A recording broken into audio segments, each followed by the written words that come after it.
Exodus 14:14 The Lord will fight for you. You need only to be still.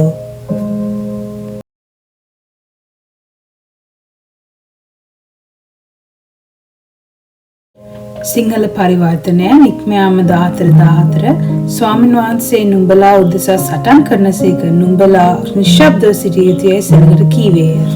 ජේසුපීට යාළුවනේ අද මම ඔයගොල්ලොත් එක්ක බෙදා ගන්නවා වචනයක්. ඒක තමයි නික්මයාමේ 14:14. ඒකේ පවසනවා ස්වාමීන් වහන්සේ නුඹලා උදෙසා සටන් කරනසේක. ස්වාමීන් වහන්සේ නුඹලා උදෙසා සටන් කරනසේක. නුඹලා නිශ්ශබ්දව සිටිය යුතුයි සෙනඟට කීවේය. ඒක ඉංග්‍රීසි භාෂාවෙන් කියනවා The Lord will fight for you. You need only to be still. මොකක්ද මේකෙන් කියන්නේ? මේ වචනේ මගේ හදවතට ගොඩක් කතා කරනවා. මොකද මම දැන් යන වාතාවරණයත් එක්ක ගොඩාක් දේවල් සටනක් වගේ සමහරලාට මනසේ නැත්නම් ශාරීරිකව නැත්නම් විවිධ දේවල් ගැන මගේ අනාගතය ගැන මට අවමානයක් දැනෙනවා ෂුවර් නැහැ කියලා දැනෙනවා. එතකොට මේ වචනේ තමයි මගේ හදවතට දෙවියන් වහන්සේ කතා කරන්නේ. මොකද එහා පැත්තේ මේ ඔක්කොම සටනේ එහා පැත්තේ it's gonna be a better place. So you just have to get through it. නමුත් ඒ ස්වාමීන් වහන්සේ නුඹලා උදෙසා සටන් කරනසේක. ඔයා තනියෙන් නෙමෙයි මම තනියෙන් නෙමෙයි. අපේ දෙවියන් වහන්සේ අපත් සමග සටන් කරනසේක.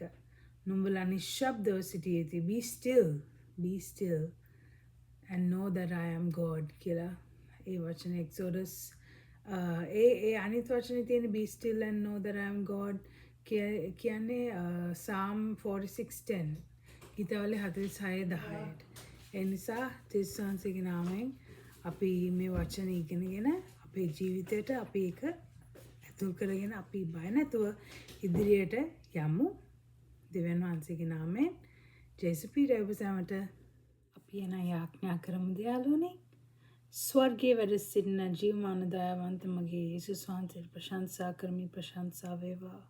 පියාණන් වහන්සේගේ වචනය පරිදි ස්වාමිනී be still and I will fight for you. නිශ්චල වෙන්න මම ඔබලාගේ සටනේදී සටන් කරන්නෙම් කියලා ඔබ වහන්සේගේ වචනේ තියෙනවා.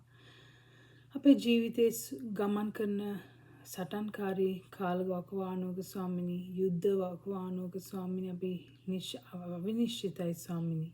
ඔබ වහන්සේ අපිට නිශ්චල වෙන්න කියලා පවසනවා.